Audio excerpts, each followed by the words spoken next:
ben saben, a comezos de outubro foi comunicado ao persoal administrativo do Concello unha instrucción conxunta da Alcaldía e da Asesoría Xurídica Municipal. Trátase dunha instrucción que regula o envío de expedientes administrativos a órganos das diferentes ordes xurisdiccionais. Nos queremos preguntarlle ao Goberno por que exixe o Goberno local centralizar o envío de expedientes á Fiscalía. Grazas, señora alcaldesa. Señor Soto, é unha decisión da alcaldía para mellorar o funcionamento do conxunto dos servicios municipales e, polo tanto, é potestade da mesma. Claro, o problema é que, cando se trata de outros ordes jurisdiccionais, existe unha necesidade técnica, porque eses expedientes teñen que ter un formato determinado, exixe a propia lei. Pero nesta instrucción, como dicía, eu creo que se lles colou unha obriga que é de centralizar na Asesoría Xurídica Municipal a remisión de expedientes non a órganos xudiciais, senón a Fiscalía.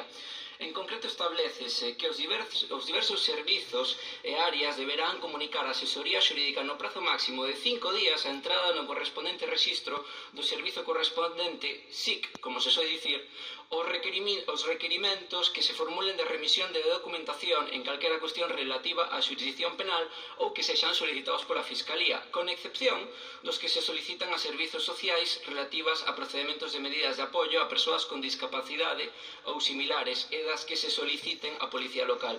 A continuación establecese que a remisión dos expedientes á Fiscalía será efectuada directamente pola Dirección da Asesoría Xurídica Municipal. Dicimos que esta obriga colouse porque non hai ningunha xustificación técnica, xa que a remisión de expedientes á Fiscalía non exixe ningún formato determinado, como si acontece perante os órganos xudiciais. Pero o que moito menos exixe é a intervención de ningunha autoridade nin política nin administrativa deste Concello antes de remitir expedientes á Fiscalía.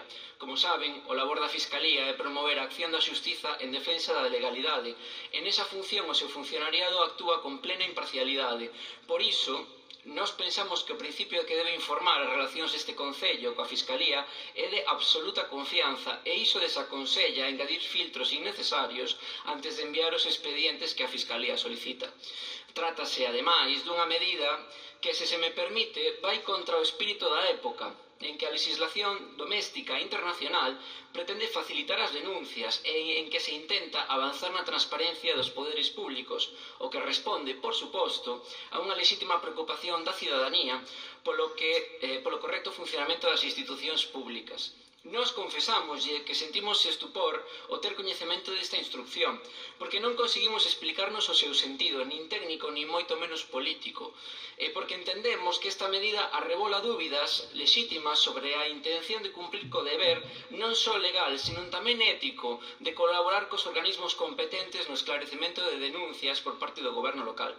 Por iso, exixímoslles que retiren esa obriga da instrucción, porque non é oportuna, porque contravén o principio de economía procesual, pero tamén porque este Concello debe ter un indubidable compromiso de colaborar coas autoridades penais no esclarecemento de feitos con posible relevancia penal e porque esa é a maneira de dar mellor cumprimento ao principio de lealdade institucional. Por favor, retiren esa obriga canto antes. É o correcto. Grazas.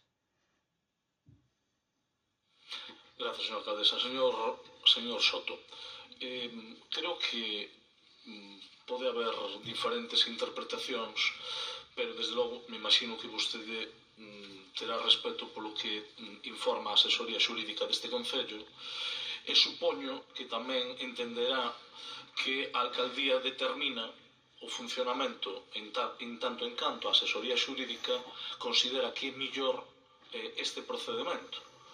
Creo que na súa intervención podría intuirse que se pon algún tipo de dúbida na colaboración cos entes de xustiza, presupoñendo, e eu creo que eso é un problema serio. Ás veces cométese esa idea desde a política, pensando que a condición de funcionario ou funcionaria significa algo diferente á responsabilidade pública que exerce, neste caso, un directivo que tamén é funcionario e a propia alcaldesa.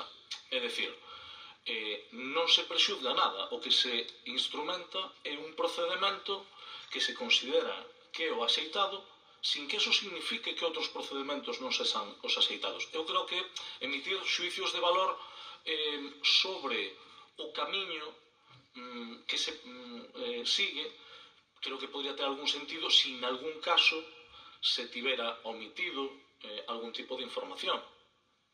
Mais ben é todo o contrario, é dicir, o que consta a día de hoxe é unha colaboración absolutamente directa por parte de todos os órganos municipais. Por lo tanto, pode sorprender incluso, ¿no?, que este tipo de cuestións, dicindo que se teña que retirar algo é unha instrucción que arbitra a alcaldía precisamente para mellorar o funcionamento do sistema interno de comunicación. Evidentemente, a colaboración por parte de calquera empregado traballador público presupónse, eso dáse por feito, pero iso non quita de que a organización e a orden e a forma de canalizar a comunicación entre a administración de xustiza nas súas diferentes vertentes e unha administración local veña determinado porque non hai unha forma de facelo.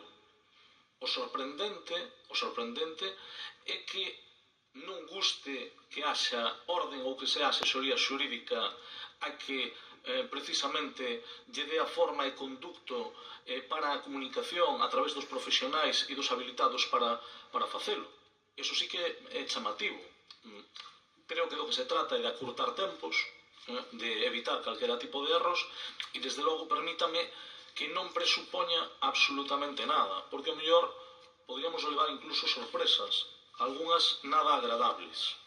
Si hai un formato, señor Soto, que cando un remite un expediente, o expediente o genera o sistema, non o pode fabricar ninguén.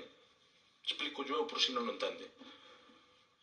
Non sei que é o que lle dan á cabeza, pero é que os expedientes os genera un tramitador, non os genera ninguén ad hominem. Por si non yo explicaron, explico yo eu. Non se poden fabricar expedientes, nin se poden simular documentos. Entonces, o normal é que alguén vele porque o funcionamento sea o correcto. Sí, é así. E estaría ben que todo o mundo superamos que é así.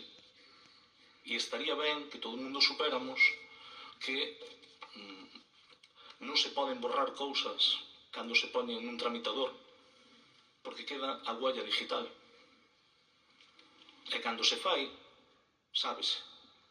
Por lo tanto, si hai razón, señor Soto, para dicir que as cousas non se deben de presupoñer. E o normal é que a asesoría xurídica do Concello vele porque o funcionamento sea axeitado. Supoño que todos estaremos de acordo con que a asesoría xurídica algo de competencia, de capacidade e de coñecemento terá, digo eu, nada máis.